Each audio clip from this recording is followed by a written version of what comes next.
How to set a password in Windows 10. Hello everyone, welcome back to our channel and today we are back again with a new video.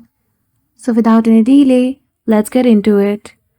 For that, first you need to head towards Start menu and search for Control Panel. So you can simply type Control Panel in the search option and click on the application. Then, once in Control Panel, go to User Account. After that, click on the option of Manage Change to your account in PC Settings. You will be heading toward the setting of your device. Simply go to Sign In option and choose the option of Password and click on Add if you have not set up any password on your Windows 10 device.